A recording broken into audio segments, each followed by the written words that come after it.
నమస్కారం మిత్రులారా, మీరు చూస్తున్నారు బయోడికోడ్ ఫిట్నెస్. గ్యాస్ ట్రబుల్తో బాధపడేవాళ్లు జనాభాలో ఎక్కువగానే కనిపిస్తుంటారు. ఈ సమస్య ఉన్నవాళ్లు తక్షణ నివారణ కోసం ఇంట్లో రెడీమేడ్గా ఆయుర్వేద మాత్రలనో ఆధునిక టాబ్లెట్లనో ఉంచుకుంటారు. అయినా కూడా వాళ్ళన సమస్య వెంటాడుతూనే ఉంటుంది. అందుకు కారణం వాళ్ళు సరైన ఆహార నియమాల్ని పాటించకపోవటం. ఒక విచిత్రం ఏమిటంటే, ఈ సమస్య ఉన్నవాళ్లు ఒక వేపున నివారణ కోసం మందుల్ని మాత్రల్ని వాడుతూనే రెండో వేపున రుచికరమైన వేపుడు కూడల్ని నానా చెత్తాచెదారాల్ని కడుపులోకి పంపుతూ ఉంటారు. గ్యాస్ ట్రబుల్, కడుపులో పుళ్ళు, యాసిడిటీ లాంటివి ఏర్పడటానికి ముఖ్య కారణం మనస్సులో ఆందోళనలు, చికాకులు, టెన్షన్ వగైరాలను ఫీల్ అవుతుండటం. మీరు ఏం తింటున్నారనేది కాకుండా మిమ్మల్ని ఏం తింటోందనేదే కడుపులో పుళ్ళు తయారు కావటానికి కారణంగా ఉంటుంది అంటారు విజ్ఞులు. అది నిజమే కూడా. కడుపును ఒక మనలో చాలామంది చెత్తకుండీగా ఉపయోగిస్తుంటారు. వేళాపాళా చూడకుండా తినటం, ఏది అందుబాటులో ఉంటే దానినల్లా తింటూ ఆ తర్వాత వచ్చే ఇబ్బందిని అధిగమించటానికి టాబ్లెట్లను మింగుతూ అరాచకమైన ఆహార ప్రవర్తనను ప్రదర్శిస్తుంటారు. లక్షణాలు: గ్యాస్ ట్రబుల్ మూలంగా నానా రకాల అవలక్షణాలు ఏర్పడుతుంటాయి. సర్వసాధారణంగా కనిపించే లక్షణాలు ఈ కింది విధంగా ఉంటాయి. మాటిమాటికి తేన్పులు రావటం, గుండెల్లో మంట, ఛాతీలో గ్యాస్ చిక్కుకుపోయినట్లు అనిపించటం, గుండె బరువుగా అనిపించటం, పొత్తికడుపు పైభాగాన నొప్పి, అసౌకర్యం, అజీర్ణం, ఒకటే అపానవాయువు బయటికి వెలువడుతుండటం, కడుపులో మలాన్ని ఒకసారిగా బయటికి పంపలేక కొద్దిగా మాత్రమే విసర్జిస్తూ అనేక తడవలుగా టాయిలెట్కి వెళ్లటం, మలం జిగటగా ఉండి దుర్వాసన వేయటం, విసర్జించేటప్పుడు పరపరా చప్పుడు కావటం మొదలైనవి. కారణాలు: ఖాళీ కడుపు వల్ల.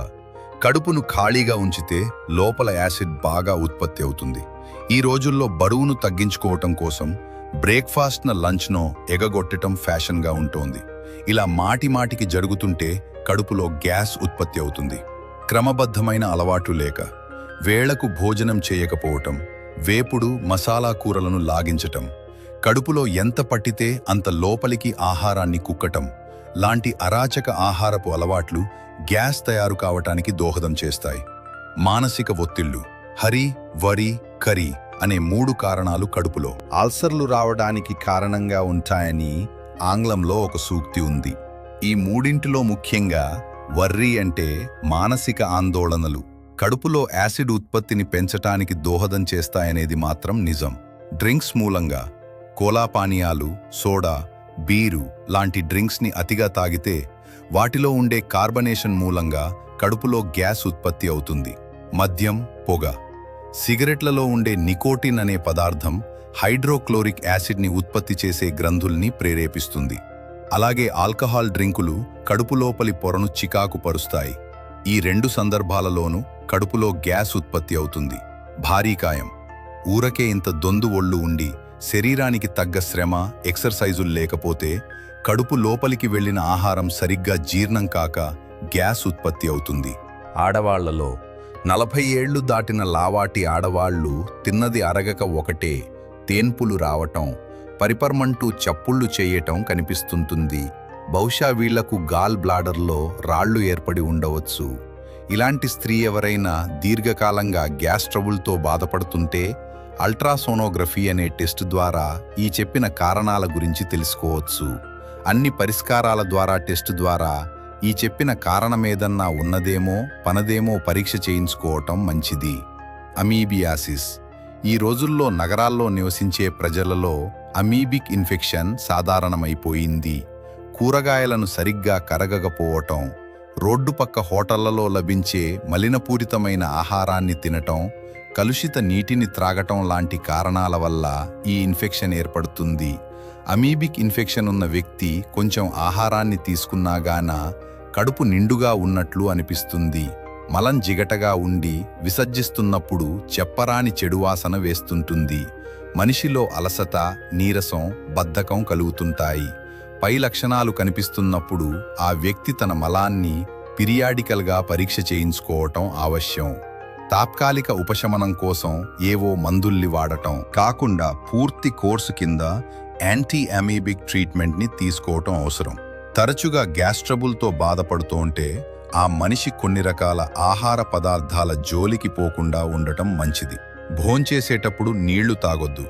మనలో ఒక అలవాటుంది. భోజనం చేసేటప్పుడు ఒకటే నీళ్లను తాగుతుంటాం, లేకపోతే భోజనం చేసిన వెంటనే తాగుతాం. ఇది మంచి పద్ధతి కాదు. భోజనం చేసిన అరగంట తర్వాత మాత్రమే మంచినీళ్లు తాగాలని ఎక్స్పర్ట్లు చెబుతుంటారు. గ్యాస్ ట్రబుల్తో బాధపడేవాళ్లు భోజనంతో పాటు మంచినీళ్లు తాగితే కడుపు పెండుగా ఉబ్బరంగా ఉన్నట్లు అనిపిస్తుంది. మరింత అసౌకర్యం ఏర్పడుతుంది. ఒక చెడు అలవాటు గ్యాస్ ట్రబుల్తో బాధపడేవాళ్ళు నోటి ద్వారానో కింది నుంచో గ్యాస్ని బయటికి వదలటానికి ప్రయత్నించటం సహజం. నోటి ద్వారా అంటే తేన్పటం ద్వారా. ఇలా గాలిని వదులుతున్నప్పుడు వీళ్ళు నోటిని పూర్తిగా తెరుస్తారు. నోటిని తెరిచి తేన్పుతున్నప్పుడు బయటికి వదిలే గాలి తక్కువగా ఉండి మింగే గాలి ఎక్కువగా ఉంటుంది.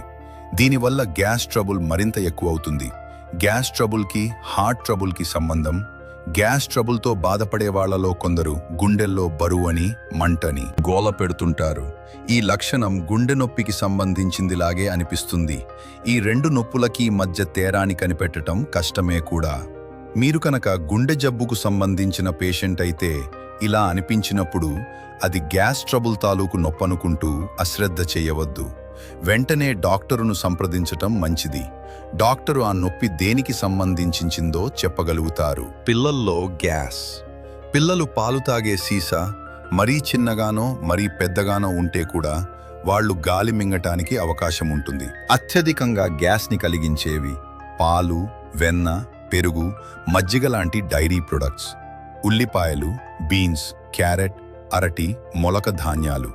మధ్యరకంగా గ్యాస్ని కలిగించేవి బంగాళదుంపలు, యాపిల్, బ్రెడ్, పులుపు పళ్ళు. తక్కువ గ్యాస్ని కలిగించేవి చేపలు, మాంసం, దోస, టొమాటో, కాలీఫ్లవర్, ద్రాక్ష, రేగుపళ్ళు, వరి, పొటాటో చిప్స్. ఆఖరుగా ఒక హితవు. గ్యాస్ ట్రబుల్ని తగ్గించుకోవడానికి టాబ్లెట్లే వాడాల్సిన అవసరం లేదు. అసలు కారణం ఏమిటో తెలుసుకుని అందుకు తగిన జాగ్రత్తలు తీసుకుంటే మందుల జోలికి పోవాల్సిన అవసరం లేకుండా దానికదే తగ్గిపోతుంది. వీడియో నచ్చితే లైక్ చేయండి, షేర్ చేయండి. బయో డీకోడ్ ఫిట్నెస్ను సబ్స్క్రైబ్ చేయండి.